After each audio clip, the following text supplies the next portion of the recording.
Welcome to the Deep Dive.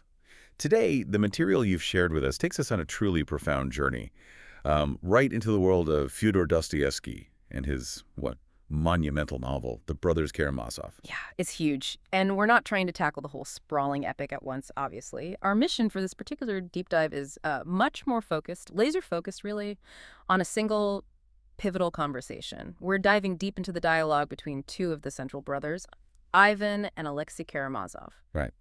And the analysis you've provided gives us this incredible roadmap to unpack their complex relationship, to really get inside Ivan's challenging and, let's be honest, often unsettling philosophical views on life, God, the problem of suffering. All the big ones. Exactly. And also to uncover the deep, sometimes kind of hidden emotional currents that run beneath the surface of their really intense talk. And the scene itself, I mean, as described in the source material, it's set in this bustling, noisy restaurant or bar. People are drinking, talking loudly. It's a bit chaotic. But Ivan and Alexei, they find this quiet corner, like a little bubble away from the noise, because they know they need to have this crucial conversation before Ivan leaves town. And the reason this moment is so powerful and why it's absolutely worth a deep dive like this is that it's just so much more than just a chat between two fictional characters. Oh, definitely. Dostoevsky uses this conversation as a window, really, into some of the most fundamental and difficult questions humanity has wrestled with forever. Questions about faith, about the nature of good and evil, about unimaginable cruelty. Yeah, and the very meaning of existence itself. So what hidden depths, what unsettling ideas are we going to uncover by looking closely at this exchange? Okay, let's unpack this. Okay, so one of the first things that really strikes you looking at the material is just the history between these two brothers. Or maybe the lack of history. Yeah, the distance. Exactly. Despite growing up, under the same roof for a time, there's this almost staggering lifetime of distance between Ivan and Alexei. It really sets the stage, doesn't it? The analysis points out that Ivan left home when he was only about 15 years old. 15. And Alexei was just 11. I mean, think about those ages. 4 years might not seem like a huge gap later in life, but during those really formative teenage years, it's a world apart. Totally. Ivan went off to Moscow to study, to live his own life, basically, while Alexei was still, essentially a child back home. Right, and that physical distance it morphed into emotional distance, didn't it? It really did. Even later, the material highlights how when Alexei visited Ivan in Moscow, they still never really connected. They didn't sit down and truly talk, didn't probe each other's minds, didn't ask those deep questions they perhaps both kind of wanted to ask. It's like they existed in the same space, but they weren't truly present for each other. There were these missed opportunities just hanging there. Yeah. And you really feel this shared sense of regret about that missed connection, hanging over their current meeting in the restaurant. You do. Ivan actually says something about being sad, that he never really got to know his younger brother, this bright young man who went off to the monastery. And Alexei, on his side, clearly feels the weight of this distance, too. I mean, he's come to Ivan specifically because he desperately wants to understand this older brother who seems so brilliant, so complex, and yet so utterly foreign to him. Yeah, there's this palpable desire for understanding, for bridging that gap before it's too late. And that desire for connection, coupled with, external pressures, it makes this particular meeting feel incredibly urgent. Absolutely. Why now? Why this noisy restaurant? The simple fact is, Ivan is planning to leave town. He's heading back to Moscow, getting away from the chaotic family situation in their hometown. Right. Alexei sought him out specifically because he knew this was basically his last chance. He had to talk to Ivan before he departed. And the critical subject, the thing that's really forcing this meeting, the immediate crisis hanging over them, it revolves around their father, Fyodor Pavlovich, and their volatile brother, Dmitri. The analysis makes it really clear that these two figures and the whole unfolding drama surrounding them are the urgent matter that Alexei needs to discuss before Ivan just disappears again. Okay, so let's talk about Ivan's reasons for wanting to leave. What exactly is fueling this desire to get out? The material points to a really tangled, painful web of reasons. Yeah, it's not simple. And it's deeply rooted in the messy romantic relationships swirling around the Karamazov family. Oh, it's classic Dostoevsky entanglement, isn't it? You've got Ivan, who's intensely in love with Katerina Ivanovna. Right. But Katerina herself is absolutely fixated, almost obsessively, on Dmitri. His brother. His brother. And Dmitri, well, he's consumed by his own obsession with Krushenka. So it's this painful love triangle, or maybe more like a quadrangle. Yeah, a quadrangle of unrequited or misdirected affection. Mm-hmm. And Ivan is caught right in the middle of it all. And Ivan, known for his brutal honesty, even towards himself sometimes, but definitely towards others. He had this remarkably blunt conversation with Katerina. Oh yeah, the analysis highlights this. He basically tells her she doesn't truly love Dmitri. She loves the suffering that Dmitri causes her. Oof, that's sharp. It's a sharp, almost cruel insight into her psychology, isn't it? Suggesting some people are kind of perversely drawn to pain within love. And he didn't stop there. He went on to tell her that she actually loved him, Ivan, but might not recognize it for years, maybe never. Wow. Imagine being in love with someone and telling them that, knowing they're caught up with your brother and stating you believe their true affection lies with you, even if they can't see it yet. That kind of complicated, unacknowledged love, it's got to be a powerful force pushing him away from this whole environment. Absolutely. And then beyond the romantic mess, the material also really emphasizes Ivan's profound, almost visceral disgust with his father. Yeah, he just couldn't stand being at home, Oh. especially sharing meals with the old man. Which explains why they're not having this conversation at the family house, right? Meeting in a public, neutral space, even if it's noisy, is Ivan's way of actively avoiding his father's presence, which he clearly finds unbearable. So if we kind of synthesize all this, as the analysis does, Ivan's motives for departure form a sort of perfect storm. You've got the agony of being caught in this painful, unrequited love situation with Katerina and Dmitri, combined with his deep-seated, intense dislike for his father. All of it just creates this overwhelming feeling that there's simply no reason, as he might put it, for him to stay in a place that holds so much pain and repulsion for him. He needs to escape. Yeah, it paints a very human picture of his internal state, despite that often cold exterior he presents. And speaking of that exterior, one of the most interesting parts of this section of the novel, illuminated by the analysis, is the glimpse we get behind that cold facade. And it starts with how Alexei sees him now. Yes, Ivan actually points this out to Alexei. He tells him he's noticed something specific in Alexei's eyes over the past, 3 or 4 months. This look of hope, anticipation, a deep wanting to ask questions, a desire to know Ivan, to understand him. And he challenges Alexei directly on it, doesn't he? He asks if it's true, if he genuinely wants to understand his older brother.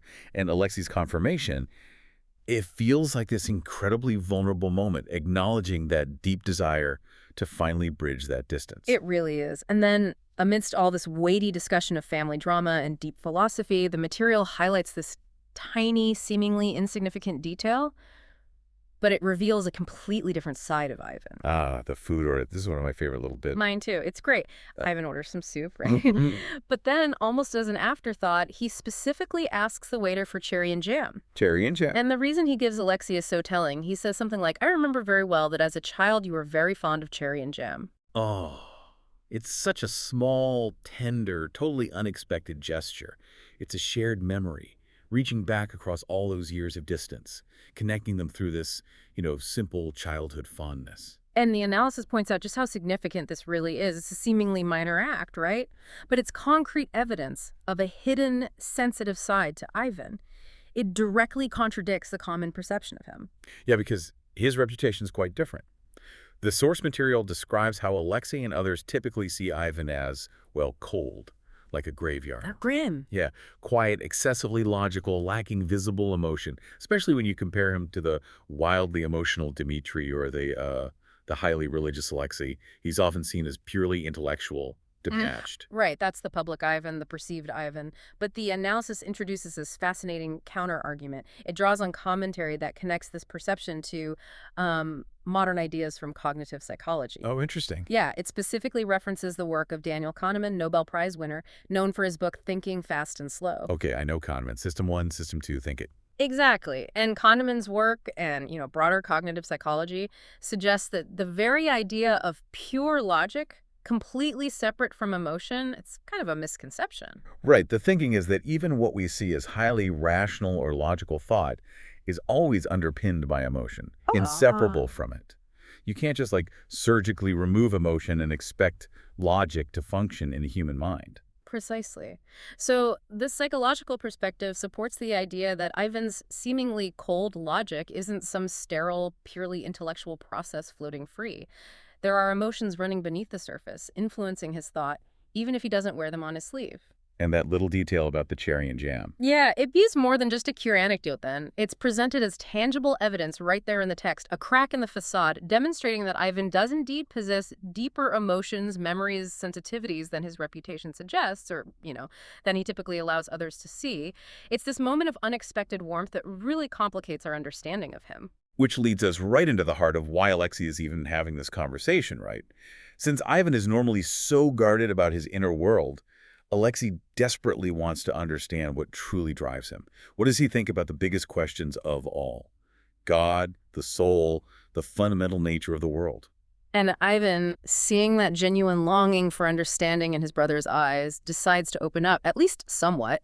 He begins to lay out his core philosophy using this powerful central metaphor. The cup of life. The cup of life, exactly. He sees life as this cup filled with some kind of potent, vital juice. We don't know exactly what, but it's life force, right? And his absolute intention is to drink that cup fully, intensely, right down to the very last drop by the age of 30. And he expresses this with that incredible, almost defiant line, which the analysis really zeroes in on. Because I love life more than the meaning of life. That line is so crucial. It captures this deep paradox at the core of Ivan. He might grapple with ideas that suggest life is inherently meaningless. The analysis notes his engagement with, nihilistic thought, which was definitely circulating intellectually at the time. Right. But despite any intellectual conclusion about meaning or lack thereof, he loves the experience of living itself. The raw, vibrant act of being alive is more precious to him than finding some abstract purpose for it all. It speaks to this intense drive within him.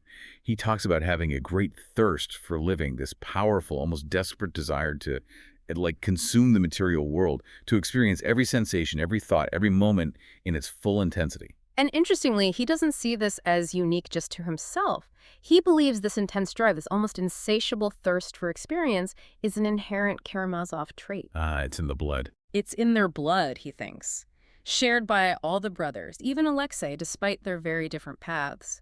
It's this deep-seated desire to fully experience life, to plumb its depths, even if intellectually some might perceive the material world as Maya. That concept of the world as ultimately an illusion. It's the passion for the experience, whether it's real or not. And he puts a deadline on this period of intense living, which is fascinating. Yeah, he predicts this phase of intensely drinking from the cup will last until he turns 30. He's currently 23, so he gives himself about 7 years left of this fierce engagement with life. And what does he imagine happens after that, does he say? He sort of thinks that after 30, this intense thirst, this obsession with life itself might just vanish. Poof. He might simply throw the cup away, as he puts it. Yeah. And he has no idea what would come next. It's an unknown future, a potential abrupt shift in his very being, his approach to existence. It's quite a stark vision for his own future, really. Very stark. And he explicitly contrasts this projected timeline, this potential endpoint for himself, with his father. Yes, he points out that their 70-year-old father's fire hasn't finished, as he says. His father's cup seems perpetually full, never-ending. He's still driven by these intense desires, like his relentless pursuit of Grushenka, behaving with the same kind of grasping intensity you might expect from a much younger man. And reading that contrast, it just really underscores Ivan's deep disapproval, almost revulsion, for his father's way of life. Mm-hmm. He sees it as something unending, maybe perhaps without the potential for the kind of definitive change or endpoint he imagines for himself after 30. Yeah, it definitely solidifies why he finds being around his father so completely intolerable. Okay, so here's this man, Ivan. He says he loves life more than its meaning, admits life can seem meaningless, yet he feels this powerful, almost desperate thirst to live it intensely. It's a central contradiction. What does the analysis suggest is the force that actually sustains him? What keeps him going in the face of this potential meaninglessness and all the suffering he clearly sees? Well, for Ivan, who operates so much from a place of logic and intellectual questioning, the analysis points very strongly to the power of beauty as his anchor. Beauty? Interesting. What kind of beauty? In what forms is he finding this? He identifies two main sources that keep him going. One is the beauty of nature he speaks of, rain, of flowers, and particularly the beauty of spring leaves. He notes their distinct, almost sticky, luminous quality when they first emerge. It's this pure aesthetic experience of the natural world. Okay, nature. And the second source? the inner beauty found in some people. He talks about innocence, inherent goodness, the quiet beauty present in certain individuals. Not everyone, clearly, but he sees it in some. And the analysis explicitly connects this idea to Dostoevsky's famously quoted line, "Beauty will save the world." Exactly. In the context of Ivan's philosophy, this beauty, whether it's the simple beauty of the natural world or the profound beauty of human goodness, it's presented as the fundamental driving force that sustains him. It's what makes that intense, paradoxical love for life possible, even when his logic tells him the world might be inherently flawed or meaningless. It's like the counterweight to the despair he feels. This conversation between Ivan and Alexei, it's also important to remember, isn't happening in a vacuum. It's firmly situated within the broader intellectual and ideological currents of young Russia at that specific time. Right, absolutely. The setting of the restaurant isn't just a backdrop. It reflects the times. Ivan is 23, Alexei is 18 or 19. They really represent that generation of young Russians grappling with these huge, world-changing questions.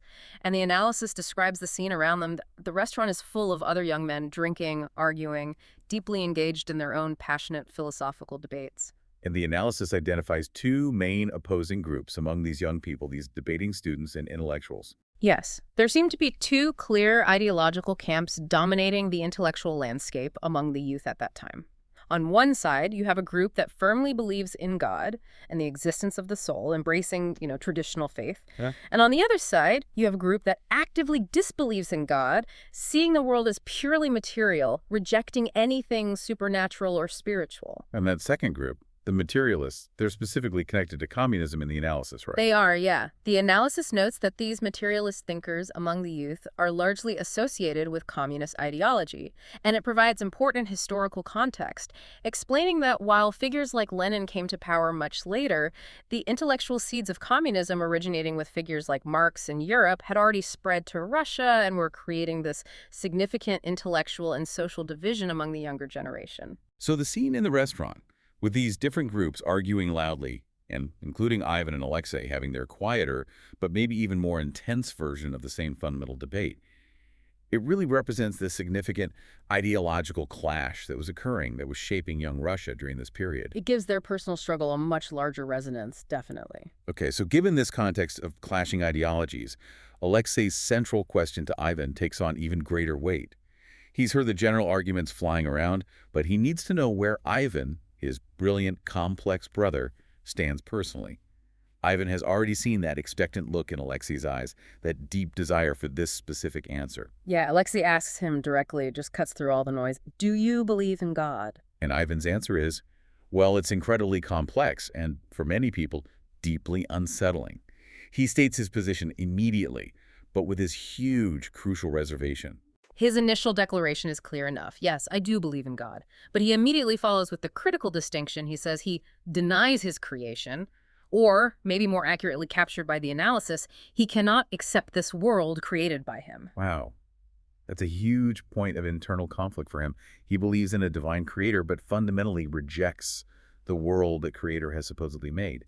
Why? Why this rejection? The fundamental reason, as Ivan articulates it and the analysis really emphasizes, stems directly from his observation of human actions. He looks at what humans do to each other, and it fills him with profound sorrow and, frankly, disgust.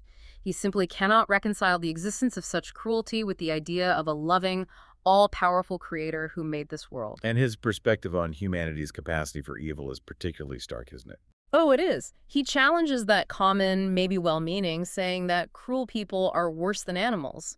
Ivan argues that this isn't quite right. He posits that humans, in their capacity for cruelty, actually exceed any limits found in the animal world. Animals might kill for survival or instinct, right? But they don't inflict suffering with the kind of calculated, malicious, and often perverse intent that humans seem capable of. He takes it even further, suggesting that if the devil exists, humans didn't discover him, they created him in their own image, reflecting the depth and ingenuity of human evil. It's a chilling indictment of humanity, really, born from his deep observation of the world and, history. So the ultimate, the irreducible reason Ivan cannot accept God's creation despite professing belief in God is the presence of immense, seemingly pointless suffering. And he focuses with particular agony on the suffering of innocent children. This is the core problem for him, the insurmountable barrier. He acknowledges the traditional theological explanations, that suffering can sometimes be seen as punishment for sin.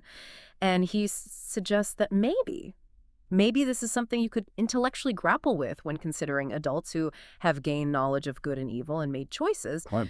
But the question that he finds utterly unanswerable, the thing that breaks his ability to accept creation, is why innocent children who are pure, who have committed no sin, should suffer so terribly. He sees no rational, theological, or moral explanation that can possibly justify this. And he brings this point home with absolutely harrowing examples, stories he has heard and just cannot shake, which the analysis details with stark honesty. These aren't abstract philosophical points for him. They're visceral accounts of human evil. Yeah, they're brutal. The first set of examples comes from the Bulgarian atrocities. Accounts from, around 200, 250 years before the time of the novel? He recounts horrific acts committed by soldiers from an enemy group, widespread bloodshed, the rape of women and children, prisoners impaled on fences by their ears. It's just a litany of brutality. But his focus, the part that fuels his rejection, is specifically on the suffering inflicted on the children in these accounts. Absolutely. He describes specific, sickening acts, soldiers throwing 3- or 4-year-olds into the air just to be caught and killed on their bayonets. The casual cruelty of killing unborn babies by bayoneting pregnant mothers directly in the womb. It's almost unbearable to even repeat. And, there's one incredibly graphic, specific anecdote he shares that just encapsulates this horror for him, one he heard directly from a witness. The analysis recounts it vividly. A mother is holding her very young child, maybe 2 or 3 years old. Soldiers force the child to laugh by tickling him. The child is crying initially from fear, right? But eventually, under the forced tickling, he laughs. And the very moment the child laughs, the soldiers shoot him in the head. The mother just faints from the sheer horror of it. Oh my God. Ivan heard this account firsthand, and he asks Alexei how, after hearing about such suffering inflicted on utterly innocent children, could he possibly accept God's existence or his creation on the basis of this suffering? He finds it an impossible, logical, and, emotional leap. And he provides another equally disturbing example, one closer to their own Russian reality. The story of the Russian general. This was a wealthy, retired general, a landowner who acted like a local despot, feared by everyone around him. He kept many hunting dogs, hounds, treated like royalty with devoted attendants. Okay, and the incident that provoked his monstrous act. A small boy, just 6 or 7 years old, accidentally injures one of the general's prized hunting dogs while playing with a ball. A trivial accident. A kid playing. But the general's reaction is disproportionate beyond comprehension. It is pure, calculated sadism. He captures the boy, locks him up all night in the cold. Then, the next morning, out in the snow, he gathers the entire community, the neighbors, his dogs, his attendants on horseback like soldiers for a spectacle. He strips the child naked, makes him run, and then in front of everyone, he releases his hounds to chase the boy down and tear him apart. Just horrific. And the consequences for this general, as highlighted in the material, are shockingly minimal. That's right. The general received only a minor administrative reprimand. Not the death penalty that Ivan feels someone capable of such an act absolutely deserves. Ivan calls the general mentally deficient, retarded even, for being capable of conceiving such cruelty, let alone carrying it out and facing so little consequence. And again, this leads Ivan right back to his central challenge. He asks Alexei how, given such merciless human behavior and cruelty he insists is worse than anything seen in the animal world, how could he possibly believe in or accept this world as a divine creation? He concludes with his profound anguish that while he might accept many complex things about life and faith, he cannot understand or accept why children suffer. He finds no explanation for it that allows him to reconcile it with the idea of a benevolent creator of this world. It is the ultimate stumbling block for his faith in creation, even if he can somehow still intellectually believe in a creator existing. Okay, so trying to find some way through Ivan's incredibly bleak perspective, Alexei brings up other aspects of human experience. He brings up love. He pushes back a bit, questioning if Ivan sees only the negative in humanity. And Ivan acknowledges that love exists, sure, but he immediately qualifies it. He argues it's not a simple, straightforward force. He makes a very provocative point about the difficulty of truly loving one's neighbor. What exactly does he mean by that? Loving your neighbor is hard. He suggests that humans find it much easier to love humanity in the abstract, or to love people who are distant historical figures, ideals, people we don't actually interact with daily. But loving someone who is close, like a neighbor you live next to or a family member you see constantly, that's incredibly difficult. Proximity, in his view, can actually kill love. The constant exposure to someone's flaws, their irritations, the mundane reality of living alongside them, it makes genuine, selfless love almost impossible. He sees it as a rare and difficult feat. Wow. That's a deeply cynical view of everyday human connection and compassion, isn't it? Alexei then shifts slightly, asking about empathy, the ability to feel another person's suffering, suggesting this is a powerful and positive human trait. And Ivan agrees again, acknowledging that feeling another's suffering is a significant human capacity, potentially a powerful force for good. But there's always a but with Ivan, isn't there? There usually is. He adds his own layer of nuance, arguing that our capacity for empathy is fundamentally limited and, well, biased. How so? Biased empathy. Yes. He argues that humans don't simply react to suffering objectively. We experience and respond to suffering based on our own terms, our own subjective framework, our preconceived notions of what suffering looks like, and who deserves our pity or help. And the analysis provides examples Ivan uses to illustrate this point, contrasting different kinds of suffering. Right. He talks about visible suffering. We readily feel empathy, he says, for those whose suffering is tangible, obvious, and fits our expectations of someone in need. He gives examples like the very poor, beggars, people who are visibly handicapped, or those whose mental distress is severe and apparent. We see them, they conform to our internal picture of someone suffering, and we often feel immediate empathy, maybe even offer help. Their suffering is easy for us to recognize and categorize. Then there's the flip side suffering that isn't so obvious, that doesn't fit the mold. Exactly. He contrasts this with what you might call invisible suffering. He points to the suffering endured by people like scientists, artists, social workers, or other great individuals who dedicate and often sacrifice their lives working for humanity's progress or well-being. Their struggles are often internal, intellectual, a quiet burden. Their suffering might not be recognized or appreciated during their lifetimes. It's only understood and acknowledged later, perhaps after their death. Because that kind of suffering doesn't fit our conventional mold of what suffering looks like. It's not someone holding out a cup. Precisely. It doesn't align with our subjective, limited framework for recognizing pain or hardship because it doesn't present itself in the expected way. A beggar on the street, a visibly injured person, we often fail to see it, or we don't feel empathy for it in the same immediate, powerful way.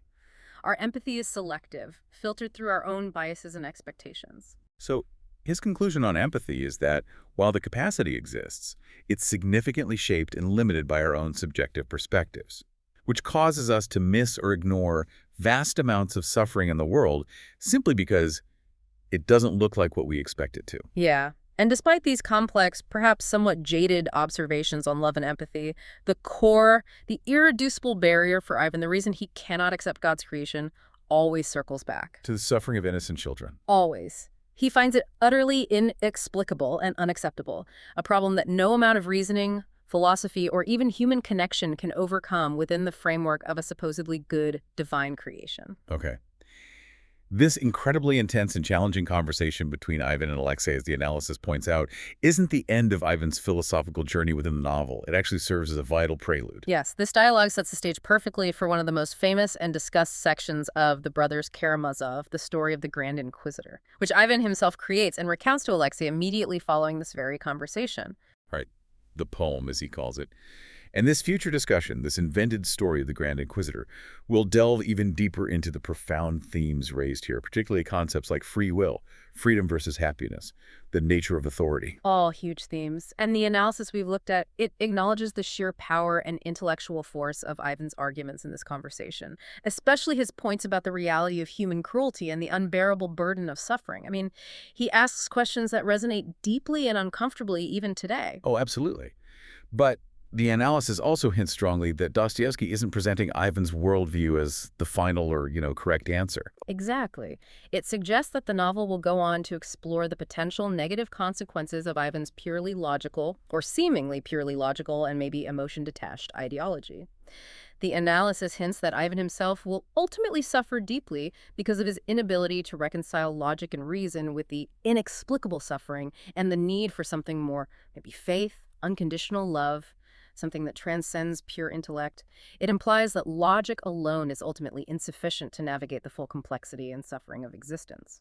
So we've just taken a deep dive into a truly challenging and powerful exchange between these two brothers. We've really seen the profound tension at the heart of Ivan's being. His intellectual belief in God standing in direct opposition to his absolute rejection of a world created by that God.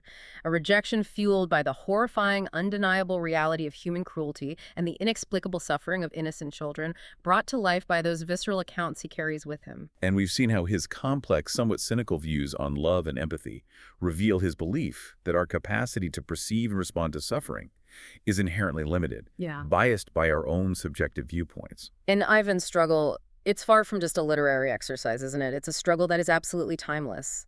In our own world, where we're bombarded daily with information and images of suffering from every corner of the globe, often delivered right through our screens, how do you grapple with the very questions Ivan raises? How do you reconcile faith or hope or even just a simple love for life with the stark, undeniable realities of human capacity for evil? Yeah, tough questions. This conversation, this intense exchange in that noisy restaurant, it lays the essential, challenging groundwork for even deeper philosophical explorations that Dostoevsky takes us through in the rest of the novel, pushing the boundaries of these difficult questions even further. And it leaves us, pulling on Dostoevsky's threads as illuminated by the analysis, with a provocative thought. If, as is famously suggested, beauty is meant to save the world, what kind of beauty, or whose beauty, could possibly stand as a sufficient counterweight to the immense, tangible, and grotesque suffering Ivan so vividly described? Can the beauty of spring leaves or human innocence truly balance the horror of a child shot for laughing or a boy torn apart by dogs? Difficult questions indeed, and ones that continue to resonate. Thank you for sharing the source material that made this deep dive possible today.